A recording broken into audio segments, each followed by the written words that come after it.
We're talking entertainment, political news, and family. We gonna get into it. Let's get it.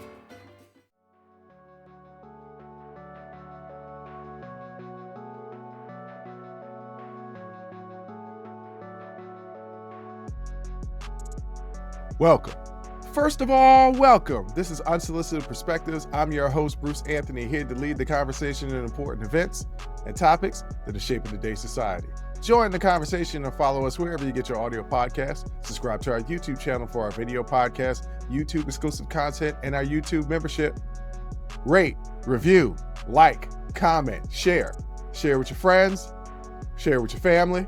Hell, you can share with your enemies. On today's episode, it's the Sibling Happy Hour. I'm here with my sis, Jay Andrea. We're going to be dilly-dadding a little bit, and then we're going to be talking about the political fallout of George Santos being released, and then we're going to be talking about an Am I Overreacting Reddit that has to do with family. But that's enough of the intro. Let's get to the show.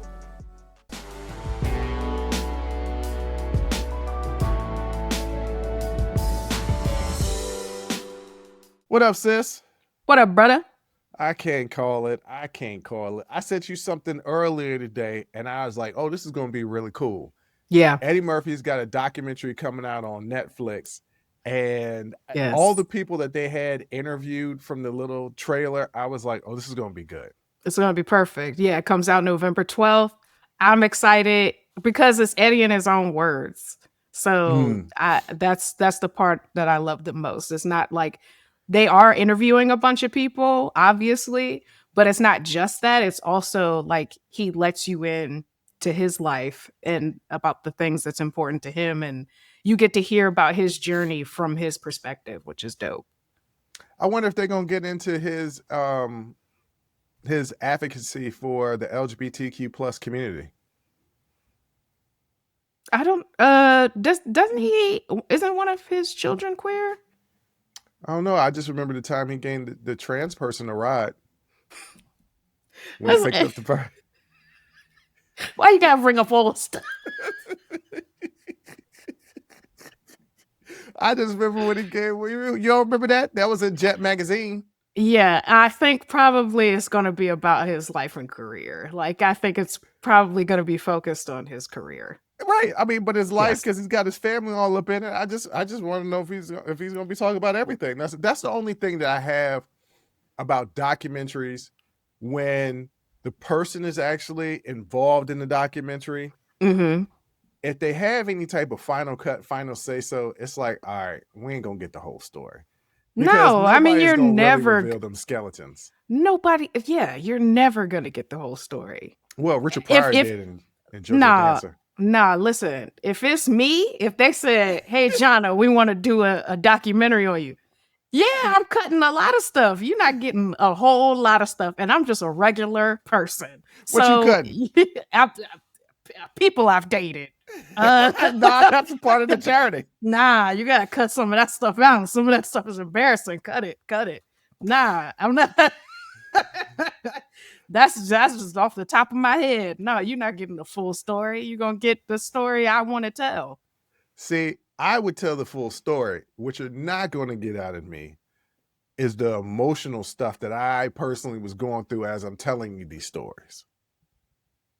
So then they're not getting the whole story. No, they're getting the whole story. So like, all right, what's something that I've talked about on the show that was, I don't know, a pivotal moment in my life? My divorce, right? Mm-hmm, mm-hmm. Like I would openly talk about my divorce, even have my ex come up, be interviewed. She could talk good, bad, whatever she wanted to talk about me. It'd be the same thing. I'd reveal everybody behind the scenes. Mm-hmm. And then as soon as they said, and Bruce, what were some of your emotional states as you were going through this moment? I'd be like, all right, you just going to tell them you was chilling?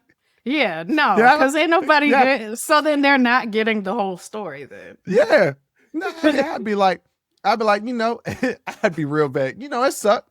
It wasn't something that I, chose to do in my life. It wasn't like but it is what it is. It is what, hey, it is what that. It would literally, I'd be stealing Cam and Mace's podcast title because the title of my documentary would be "It Is What It Is." It is what it is. Because it is what it is. You can't do nothing about it. You can't do nothing about it. Got to keep on moving on. All right. So then they will get the whole story. That's essentially what you're saying. If you cutting stuff out, which I think is fair, like I think if Eddie signed on to do this, he was like, yeah, we could tell my story. Let's keep it focused on my career and like the stuff that's important to me. And that's it. And if that's it, then cool, that's fine. If he doesn't want to bring in controversies and different things, like, okay, then that's, it's his story in his own words. And, everybody revises their own history a little bit. Yeah, that's the sad thing about giving people a chance to write their history. Like, like I think people should. I think it should be outside sources to write the history, and then the people that come in and be like, "All right, you got this right. Damn, you really did some investigating and reporting, but this was wrong." Okay, and let me tell you what really happened from my perspective. That's how I would do my documentary. I'd be like, "This is my life through my lens." You're gonna have to interview other people. Yeah, I think that's probably what every documentary does. Like, no, sometimes they do their research and then they interview people and then they let the person talk, and then Rick James says, what do I look like rubbing my feet on Eddie Murphy's couch? Yeah, I remember rubbing my feet on Eddie Murphy's couch. Like, you got it. And it was like, no, you definitely did it. Like, and then you get gems like cocaine was a hell of a drug. So, I mean, like, you let the person talk, but then you also fill in the gaps with other people's testimonies and research. And I think that's what a documentary is right there. That's it. Yeah. Well, I've often said that Eddie is one of two people that is our generation's greatest entertainer. Yeah. And when I say entertainer, I'm not just talking about somebody who is great in one thing, right? Because Denzel is, to me, the greatest actor of our generation. There's some other people that's up there. Tom Hanks, Leonardo DiCaprio, Viola Davis, Julia Roberts. There's some people that's up there. Yeah, for sure. Right? Michael Jackson, the greatest musician entertainer that there ever was. You'll argue with me and say it was Prince. He wasn't a musician, so he was a musical artist. Yes. Music artist, okay? Yes. All right. Yes. Greatest entertaining music artist. Michael didn't really do anything other than that, right? Yeah. Eddie was stand-up comic. He was a movie star. He did both comedic and dramatic roles, and actually won awards for his dramatic roles. And he also sang. The only person that gives him a true run for his money is Jamie Foxx. But Jamie isn't as great in any one thing as Eddie is in comedy. I don't know. Jamie's a hell of a musician and singer. I mean, so was Eddie. Party all the time. No. Okay. What's that's up? The what's one up thing, with you? What's up with you?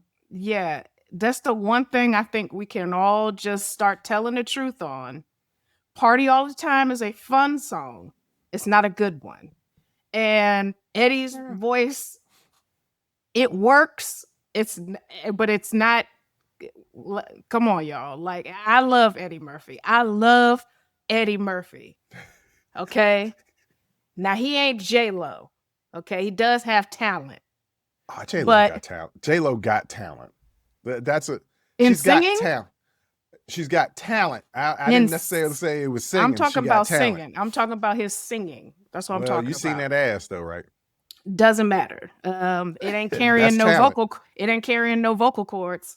I don't know. Her career. I don't know what's in that trunk, but it ain't vocal cords. A whole bunch of junk. Yeah, exactly. But Eddie ain't. Come on, y'all. Like, we can have some self-awareness. Eddie can sing though. He can sing. I don't think he can sing. And you think Jamie can sing? Yes, Jamie has he's got a great vocal range. He's got a very beautiful voice. I think he sings very well. Okay. Yeah. All right.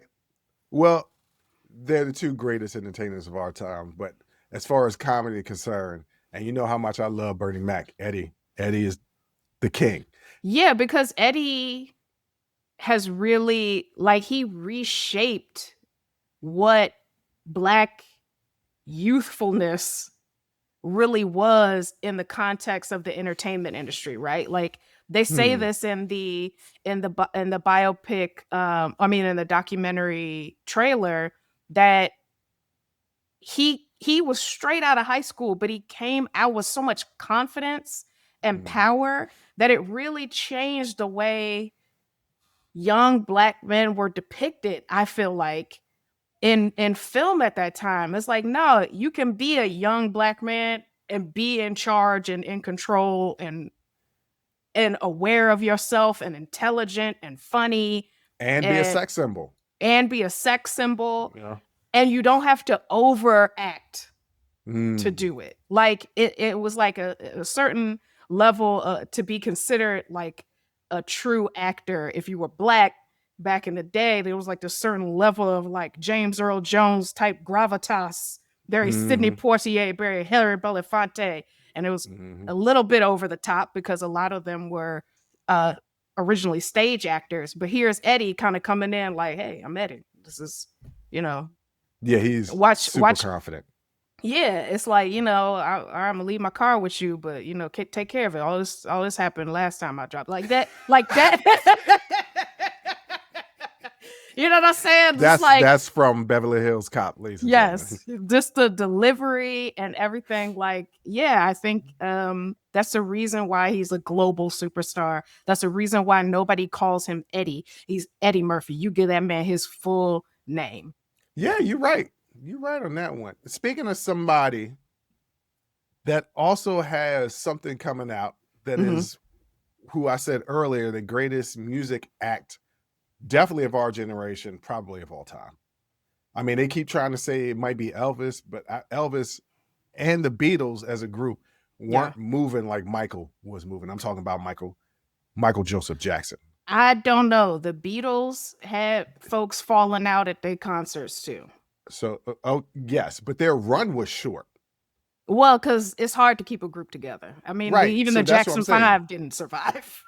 But they was holding on for it. They came out in 69 and didn't officially split until 84. Yeah.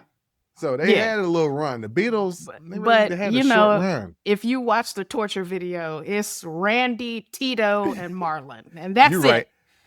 And the Beatles, not to say that minorities in America like weren't rocking with the Beatles, but they were really like a white audience where Michael crossed who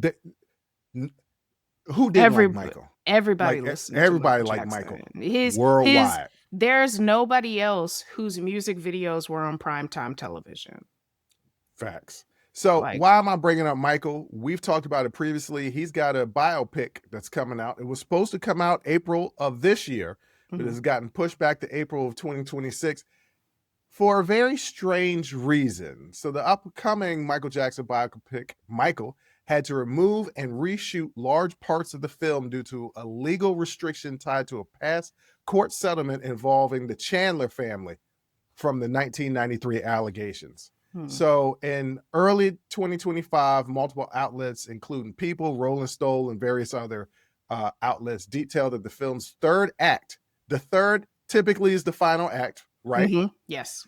Originally depicted the 1993 child abuse allegations against Jackson and the lawsuit by Evan Chandler on behalf of his son Jordan Chandler. However, producers later discovered that the 1993 settlement agreement legally prohibits depicting or referencing the Chandlers or their story in any dramatized form. Because this storyline formed a major part of the film's script, the restructuring forced producers to rewrite and reshoot significant scenes, particularly those showing Jackson's legal troubles. And insiders described the situation as a nightmare scenario, given that the section that was central to the film's narrative arc. The oversight reportedly occurred because the legal clause from a $20 to $25 million settlement had been overlooked during early script vetting. The issue has caused expansive delays and production setbacks, pushing the film's release from April 2025 to April 2026. Reshoots began in March 2025, with the Jackson estate funding much of the additional work. While the film continues forward, the final version will no longer include any explicit references to the Chandler case or its participants. So, Jay, you have a film degree. You know what it's like to shoot documentaries, short films, the whole nine. Yeah. You filmed your student film as a 3-act segment. Yes. If something happened in the 3rd act and you had to scrap, let's say, I've heard up to 75% has had to be reshot because it's 4 hours worth of filming. So they were first going to just put 4-hour movie. Now what they're saying is that they're going to do everything that they already had for the 1st and 2nd act and make that a part 1, where it'll pretty much end right where the Thriller album takes off. Okay. And then depending on how the movie does, they'll release a 2nd part that would be consistent of all these reshoots and everything like that. Yeah. Your 3rd act is the resolution, right, to whatever the conflict that came up in that 2nd act. So to completely change your 3rd act really changes the tone of the entire film. So, probably they were doing a lot of build up to these eventual legal troubles in the 1st and 2nd act. And now you can't even resolve that in the 3rd act because you can't directly reference this case. I'm sure they're probably going to look into, I think this was the main one. And then there was the one before he passed away, of court cases that he had around these various allegations of child abuse. So yeah, it's the difficulty of doing biopics on people that, problematic, got some things with them. Right. Yeah. You want to be sensitive to victims and other people that you want to be sensitive to the family, but you also feel like, for your integrity that you tell a truthful story and a complete story. So yeah, to me, we already got it as Jackson's American Dream, and that's really all I need. That was really all I need. It ended at the 25th anniversary of the Motown celebration. That's a perfect place to end it. We don't really need to. We don't need to go in there. Anything happen after that, to me, what the movie should have been, because we already have a Jackson American Dream, right? It should have been starting from the Thriller, the phenomenon of Thriller, because Motown 25, Thriller, it was a hit, but it hadn't taken off yet. Yeah. That kind of, when he did the moonwalk is where it kind of skyrocketed him. So that would be a good starting point, and then go on for what his life was like afterwards. What was his life like when he and Quincy Jones were no longer working together? Yeah. How was producing the music for him? How did that change? Did it affect it? Obviously, we talk about all the time. He got some hits, but he don't got no great albums pretty much after Remember the Time. So, yeah, I would love to hear about that. Talking about his family, his various marriages. Tell me what it was like being married to Elvis's daughter. Yeah. Yeah. Tell me what it was like when he told Paul McCartney, "Hey, I bought all the Beatles masters, all the catalog, because they was friends and they had a falling out from that." Business is business, I guess. That's how Michael approached it. Business is business. Paul, it's just business. No, you bought my life's work out from under me. Yeah, well, if you could have bought it, you should have bought it. Tell me about some of the debt. There's stories of him being in debt, and we're like, well, how could he be in debt? And it's just like, have you ever seen Michael shopping? Yeah, have you just his home? It's literally an amusement park. Do you know how much that costs? He has a full zoo. Do you know how much that costs to maintain, to upkeep, like various wild animals. Like, What happened to Bubbles? I want to know Bubbles what died. happened. Bubbles I mean, died. obviously, but did Yeah. he, was it old and senile Bubbles at the end? Yeah, I think by the end, Bubbles was very aggressive, and I don't know if he like had to be put down or what the situation was, but as he got older, he got very, very violent and aggressive, is what I've heard. Because somebody told a story, some comedian or somebody I thought it that was Lionel Richie. I don't know, somebody had told the story that they was like, oh, it's Bubbles, and they went to go to, and Michael said, no, no, no, not Bubbles, because Bubbles is already started getting violent at that point. Okay. Yeah, look, let me tell you something. People talk about pit bulls, but I've always heard about these monkeys in their olden age. Yeah. Just letting loose. But anyway, so I'm still excited about, I'm still gonna go see the movie. I mean, Antoine Fuqua is the director. Fuqua is a director. He ain't never did nothing bad. Now that could be a overstatement. I don't know. He's probably does some things bad, but he's a good director. I love his work. Yes. Yeah. And so I'm excited. So, ladies and gentlemen, that's what's going on in entertainment. That's our diddly daddling. You are not gonna believe this. Uh-oh. This is breaking.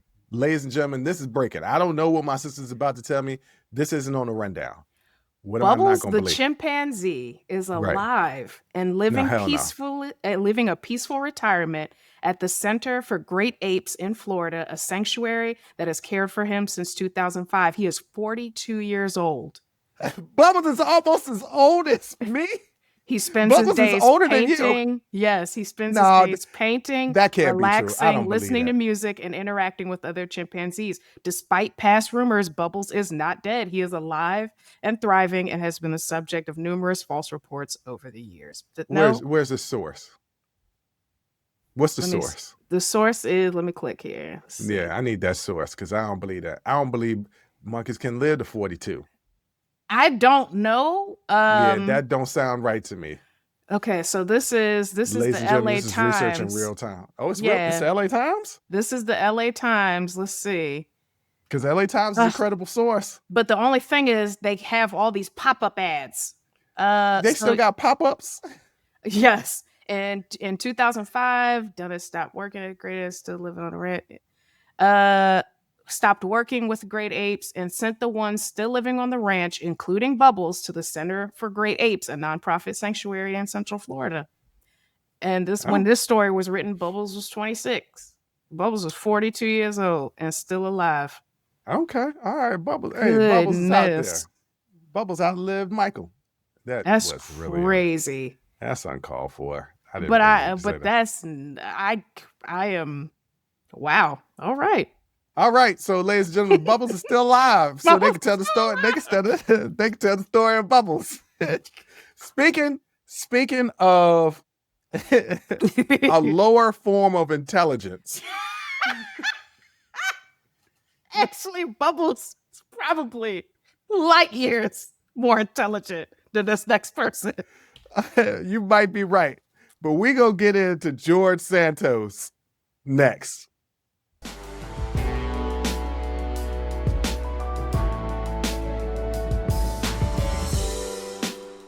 All right, Jay, this is going to be a different segment because we're not talking about George Santos the entire segment, or at least that's not my intention.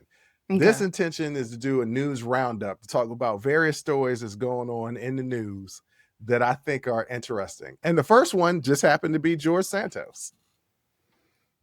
I don't know that it's so much interesting more than it happened. Well, look, we've been rocking with poor Georgie from the jump. Okay. Every misstep he's ever had, every lie that he done told, we have talked about it on this show. Every crime that he's committed. We talked about it on this show. Yes. And so his release is a big deal because how it went down. So this is what happened. George Santos has reemerged publicly after President Donald Trump commuted his sentence of his 7-year federal prison sentence earlier this month, which was just like a week ago. Santos was expelled from Congress in 2023 and convicted of wire fraud and identity theft, and has served only about 3 months of his sentence at the FCI Fairton in New Jersey before being released. President Trump announced his commuting of the sentence on his Truth Social, claiming Santos had been horribly mistreated and referred to his courage, conviction, and intelligence to vote Republican. The official clemency granted removed all remaining prison time, restitution, and probation requirements, effectively freeing Santos immediately. So he ain't got to pay nobody back. He don't have to serve no time. He doesn't have to have probation. He doesn't have to. This man is scot-free. He can literally come out of jail, start drinking again. And you can only do that when you don't come out on parole. When you're on parole, you can't even come out and have some drinks.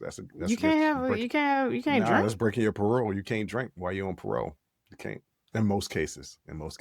Well, Santos has done his little media apology tour. Since his release, Santos has embarked on what many media outlets call an apology tour.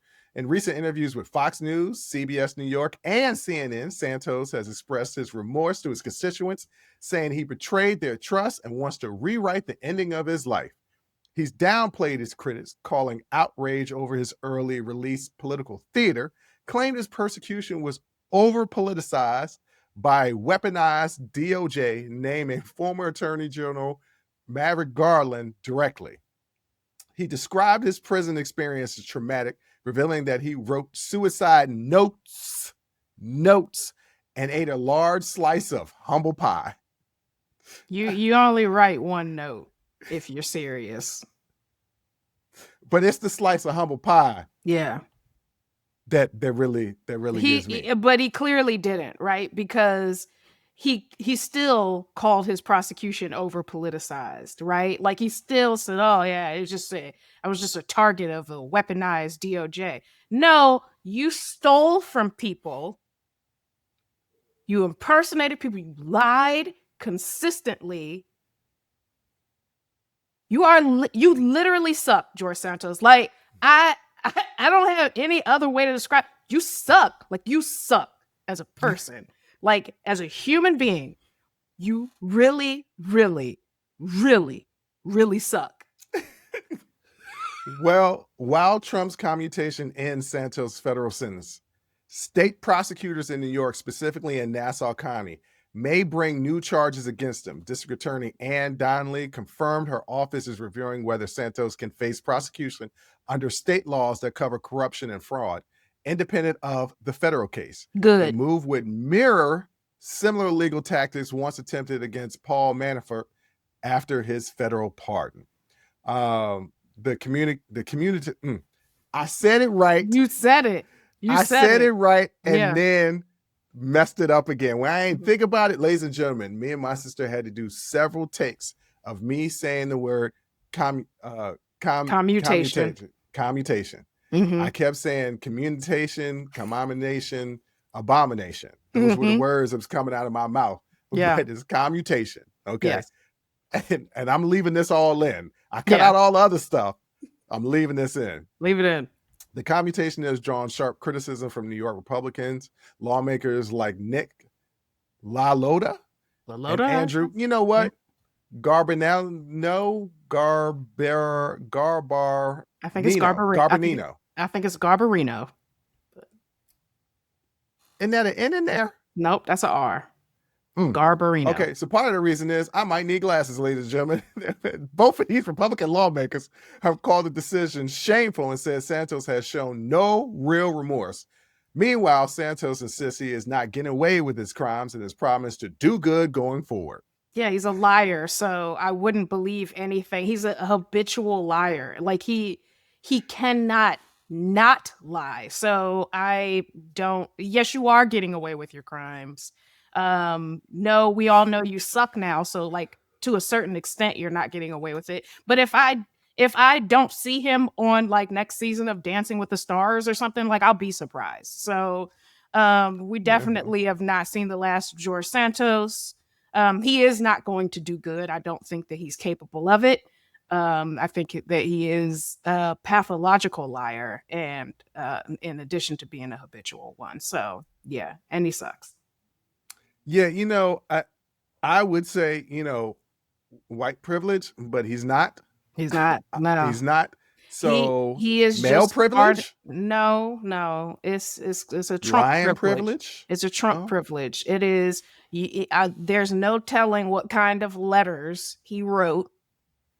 Basically, lowering himself at the altar of Trump in order to get this commutation of his sentence. So commutation, ladies and gentlemen. yeah. Commutation. Mm-hmm. All right, Jay, you want to read this next one? Because I know I'm going to mess up this lady's name. Well, what lady? The Democratic. Oh, I see it too. And no. All right, ladies and gentlemen, Speaker Mike Johnson is refusing to swear in a Democrat congressional district winner in Arizona's 7th congressional district. Look, y'all know her name. Look her up. I'm not about to butcher this woman's name on this. That's going to go out to hopefully thousands of people. But she won a special election on September 23rd, 2025 to fill the seat of her late father, who was a longtime congressman. I want to say Adelita Grijalva. That is what I want to say. That's my best attempt. Adelita Grijalva. Why am I bringing this up? Okay, so Mike Johnson, who's supposed to be this devout Christian, prides himself on a holy man, is saying a bunch of lies. Yeah. He's given a bunch of reasons of why he won't swear in somebody who was literally elected to office a month ago. Yeah. A month ago. Yep. And the reason why he is avoiding doing this, he's given several reasons that are all illegitimate. The reason why he is doing this is because she is the final vote to release them Epstein files. Mm-hmm. Now, I saw some press conference within the last week where them Republicans have come out and been like, Trump really not in this, but Bill Clinton's all over it. If that were true, why are they so hesitant to release these files? Yeah. If the people that they are political enemies against, like they have these people that are in the fire are their political enemies, why wouldn't you release the files? That's what I would do. I want to see. Everybody wants to see. And there's a bipartisan the Epstein files has drawn a parallel line with me and Marjorie Taylor Greene. Now, I never thought that I would be in line step with some of her belief and ideology. And a lot of it I'm not. No. But in this instance, 99.999999999%. I'm gonna say 98% of it because she didn't drop this Epstein, and then she's called out Republicans for this shutdown. So 98. She got two things, but a broke clock is right. How many times a day? Twice, but twice. Boy, I don't like it. Yeah, I don't like it either. A broke clock pisses you off, even if it's right twice a day. You don't know when, right? It's still a broke clock. It still pisses you off because it only could tell you the time for 1 minute twice a day. That's it. Anyway, so Mike Johnson is holding up this thing. And here's the thing. This is just making him and Republicans look bad. They don't care. She's already won the election. Yeah. These files are going to come out. Yeah. As soon as she is sworn in, they're going to hold that vote. The files is going to be released. You're delaying the inevitable. Yeah. And in the process, you're losing all credibility. Look, I at least used to look at Mike Johnson and be like, at least he ain't no liar. You know what I'm saying? He might, try to bend the truth a little bit, but he ain't no liar. He's a good Christian man. I just disagree with a lot of his political stances. Now I got to be like, nah, man, you a scummy MAGA person, just like the rest of them. You supposed to be above that. And now you not even a true man of Christ because you over here faking the funk, For lying and stuff. lying, straight up lying. And here's the thing. Even the stuff with George Santos, yeah, that's great. Where them files at, baby? I'll come up there myself and go ahead and get them. I'm sure security is not that tight. Okay. I don't know. Yeah. Well, January 6th happened, so we don't. Who knows? But release them files, baby. Release them. Right. And it's I just find it curious, like a lot of stuff that's going around these files. Like, there's a question whether Jeffrey Epstein unalived himself. There's some question, right? Some missed footage and things of that nature. And then there's a memoir from one of the victims from Epstein. And I was like, oh, okay, she got a book tour coming out to talk about this. And then realized she unalived herself somewhat recently, within the last year. After talking about this for so long, it got to a point where she unalived herself. And I got to be thinking to myself, really? The Maxine lady been transferred to a cushy prison and then saying, Trump wasn't really around afterwards. Really? Like, all those people that are really like find it hard to say anything negative or think anything negative about Trump. All these Trumpers, all these super hard MAGA people. Like, at what point do you start to look at it and be like, because like, I know, for instance, if I watched that Michael Jackson documentary about the allegations, in all honesty, I'm probably going to be like, well, that's something I got to really strongly consider because they're giving some good evidence here. So when do these people get to that point where they're like, and some people are, they're not, but not enough. They're not. And I'll tell you why, because they're willing to align themselves with anything that gets them what they want. And that's the story of America. America is willing to align itself with cartels and warlords and all kind of people if it gets them what they want. And then we disappear. That's essentially the story of our, foreign program, right? Like that's who we are. So yeah, as long as aligning themselves with Trump will get them what they want, which it has gotten them all the things, and of course they're still not satisfied because we both know the reason for that. I wrote you a little manifesto about yeah, you did about the fact that they're not joyful. Okay, we'll talk about that, ladies and gentlemen, on the after hour. So if you haven't joined our membership or our Patreon channel, you ain't gonna hear that conversation. That is behind the scenes, but we're gonna talk about what my sister sent me as she gives her explanation as to why these people are so miserable, and it's really insightful. Yeah. So I mean, they don't care. He is literally despicable and a criminal. A full criminal, absolutely despicable, definitely in them Epstein files.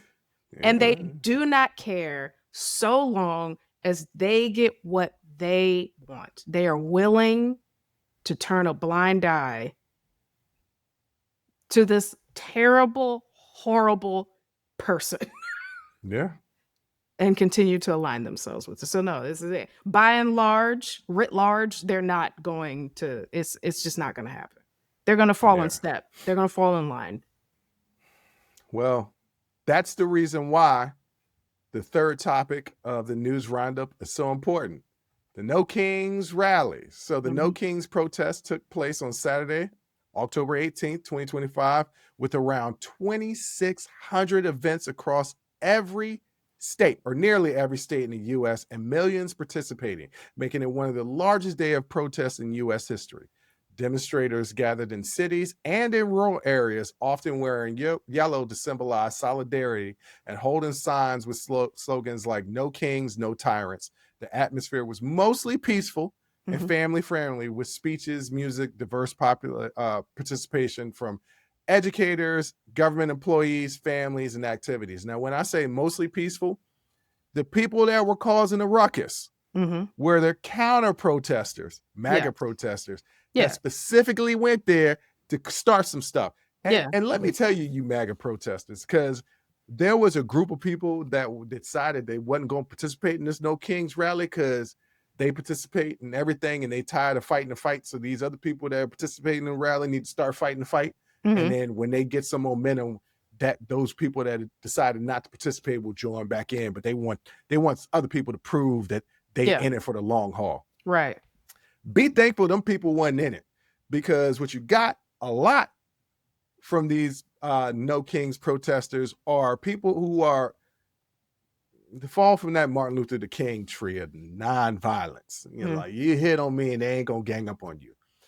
The other people come from that Malcolm X tree, whereas you hit me, I'm gonna hit you 3-4 times till you fall on the ground and then drop a Macho Man Randy Savage elbow on you. So be thankful, because I keep trying to say this on the show.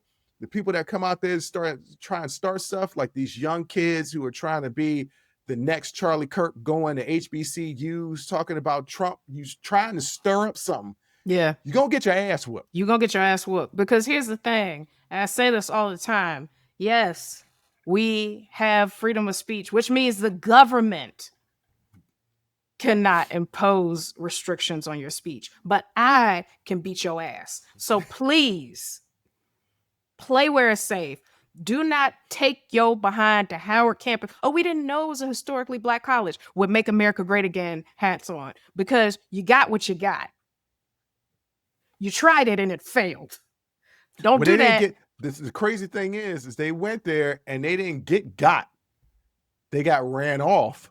Yeah, but they didn't get got. Because I would say, shout out to those students. You know, they went high when people went low. But that's those wonderful students at the real HU Howard University. Oh, Lord, go Bison. We're going to catch some flack from the Hamptons. But I'm talking about me specifically. I will chop you in the throat. Like, don't play where it's safe. Play where it is safe. It's not safe over here. Your speech will get your ass whooped. And like, y'all need to start understanding, if Charlie Kirk proved anything, if his death proved anything, it is that your speech has consequences. You're about to get us canceled. You have to be responsible for the things that you say, especially on a public platform. Yeah. You cannot incite violence and think that it will not affect you at some point. You cannot go onto a college campus, a historically Black college campus, claiming ignorance with Make America Great Again hats on, because you're going to get run off. You're going to get run off. Keep playing with people. Keep on. Keep playing with people. We being cool right now, but keep playing with people. We're in no way condoning violence. What we are saying, though, no, nobody was violent on Howard campus. Nobody was violent. I'm talking about just in general, because you said chop them in the throat. We are not condoning violence. I said me. Right. I'm saying me and you are not condoning violence, but what we are saying is bring that shit over here, get chopped in the throat. That's what's going to happen. Yeah, your speech has consequences. No, the government cannot impose any restrictions on your speech, but regular ass people absolutely can. And you can get fired from your job from your speech on the outside. Yes. That's not part of the First Amendment. No. Learn this stuff, you idiots. You people think, oh, I got First Amendment rights. That means I could say and do whatever I want. No, you cannot. No, you can't. No, you cannot. Because if you can say and do whatever you want, so can I. Right. And you don't want her to do whatever she wants, because she want to chop you in the throat. You don't want no problems, big fella. All right, that's the news roundup. Next up, we're going to get into some family drama. We're going to get into that next.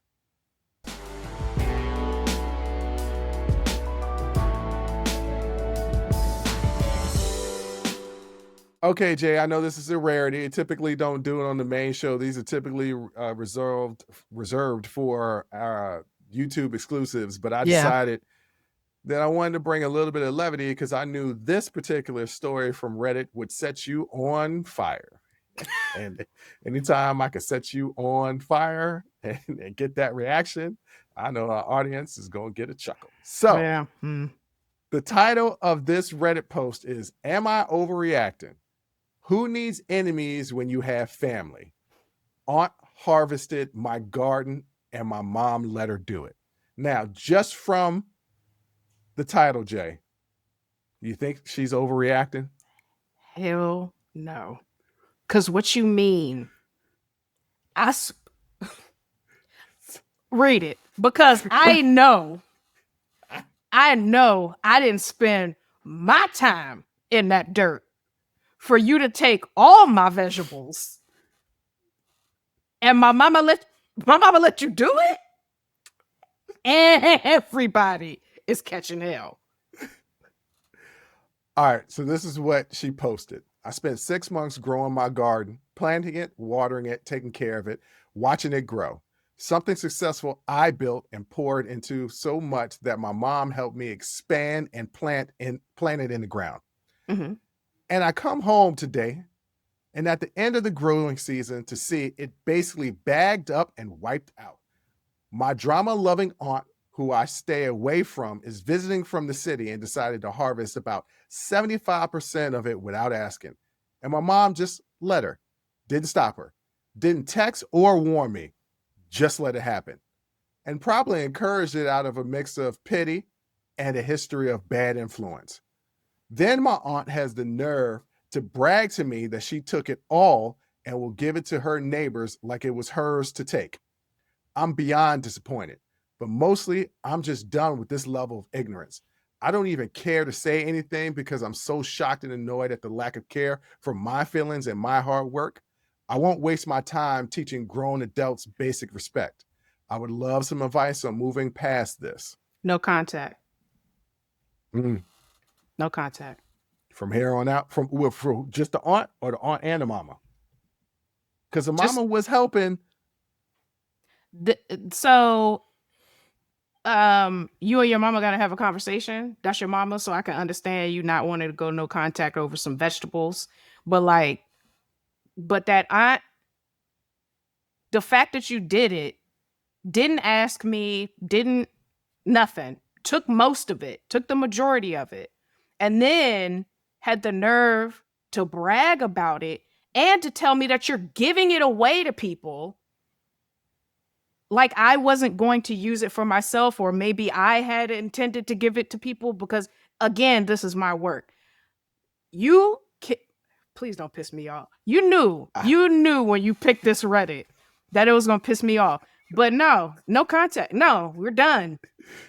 You want to know how you move past it? By letting it go, letting them go. By you reach out to them and you say, hey, I did not appreciate that you did this. I expect an apology and some sort of restitution.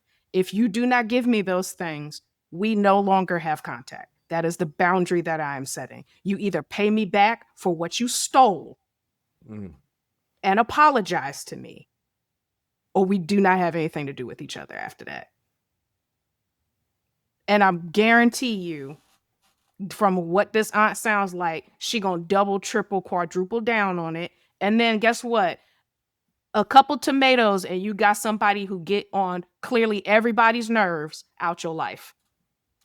Yeah, that's the Sonny from A Bronx Tale way of looking at it. Yeah. Right? Sonny from Bronx Tale chasing after Colosimo because Colosimo was chasing after this other kid. He was like, this kid owes me $20. Sonny was like, do you like this kid? And he was like, no, I don't even like him. It's about the money. I can't have him disrespecting me. And Sonny was like, no, you paid $20 to get this person out of your life. You don't have to deal with them ever again. So that's a good way to look at it. Yes. I'm petty. I would handle it just a little bit differently. Go ahead. What would you do? I'm going to give the person an opportunity calmly. I'm going to check them calmly with the low tone, with respect, explaining my hurt and agitation for their actions and give them an opportunity to apologize. Yeah. But as you said, we could tell from this aunt, she gonna double, triple, quadruple down on this. Mm-hmm. So she came in from the city. Odds are she drove. Mm-hmm. Since you took my property, I'm gonna slash your tires. Go ahead and get 4 new tires. Yeah. Go ahead and wait.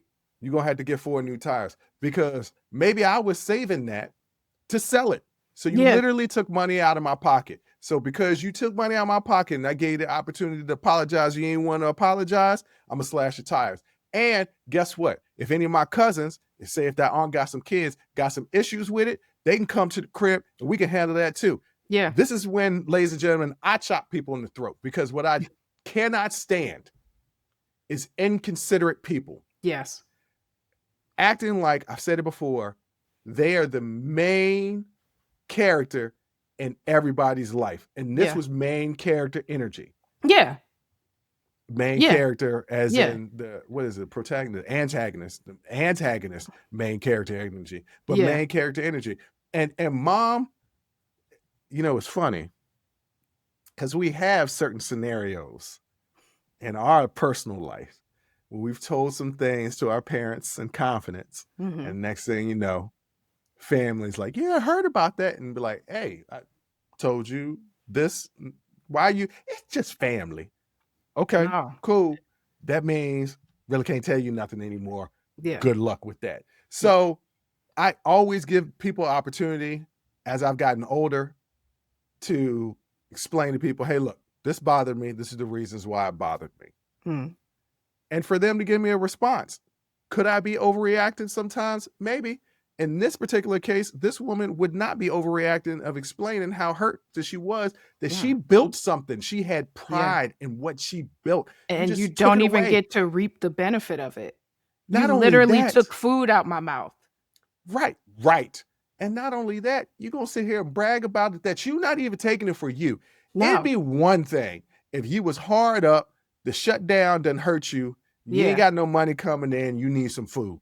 Still would rather you ask me, but if it was going to feed you because of some circumstances that you can't feed yourself, I could probably move past all of this stuff, even without an apology.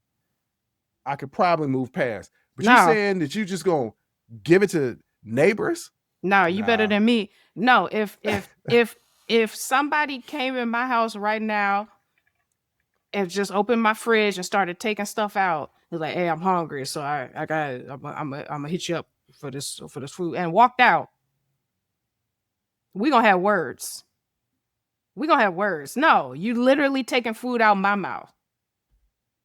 Yeah, okay, flip case scenario.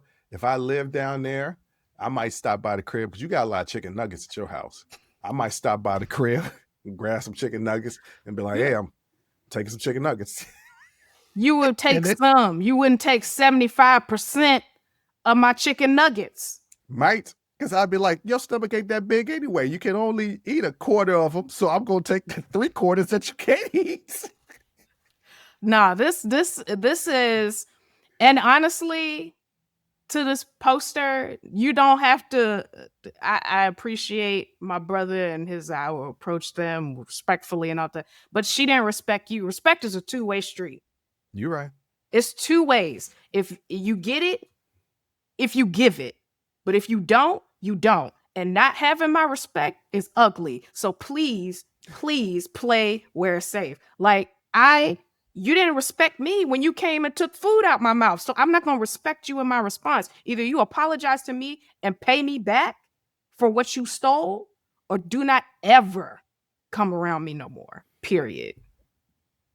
I mean, I get that's your sister, and there might be some complicated feelings there, because it said probably encouraged it out of a mix of pity and a history of a bad influence. So the aunt is a bad influence on the mom, and also the mom pities the aunt for some reason. I don't know. I guess I get it. You have a complicated relationship with your sister. That's fine. But as your child, how do I not take precedent? How do I not take priority as your child? You ain't lying. So no, we gonna have a conversation too. Cause no. The hell? That was my garden. Nobody had a right. That was my garden. And y'all just wiped it out? 75% of it. Someone gonna get wiped out today. Yeah, so this is, ladies and gentlemen, if y'all want to see the difference between me and my sister, I'm always like, all right, let me try and move with a little bit of grace here. Let me at least give them the opportunity to apologize. And then I go straight to bombs over Baghdad. They didn't give me the opportunity to give my permission. They didn't give me the grace of asking me, of respecting me enough to ask me for my permission before doing something. So you didn't afford me that little monochrome of respect. So if you think you're getting respect back from me, you're tripping. Those are the words of my sister, Jay. Is that how you want to leave your mark for today's episode? Yep. Is there anything else you want to say to these people out here? Nah, that's it. I done told y'all, play where it's safe. Okay? There's still consequences to your speech. And also, cut these folks off. Yeah.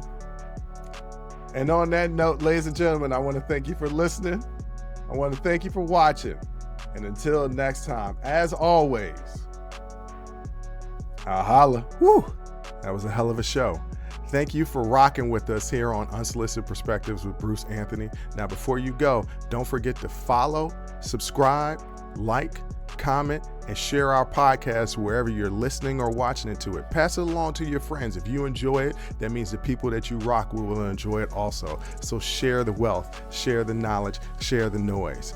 And for all those people that say, well, I don't have a YouTube. If you have a Gmail account, you have a YouTube, subscribe to our YouTube channel where you can actually watch our video podcast and YouTube exclusive content. But the real party is on our Patreon page, After Hours Uncensored and Talking Straight-ish. After Hours Uncensored is another show with my sister. And once again, the key word there is uncensored. Those are exclusively on our Patreon page. Jump onto our website at unsolicitedperspectives.com for all things us. That's where you can get all of our audio, video, our blogs, and even buy our merch. And if you really feel generous and want to help us out, you can donate on our donations page. Donations go strictly to improving our software and hardware so we can keep giving you guys good content that you can clearly listen to and that you can clearly see. So any donation would be appreciative. Most importantly, I want to say thank you for listening and watching and supporting us. And I'll catch you next time. Audi 5000. Peace.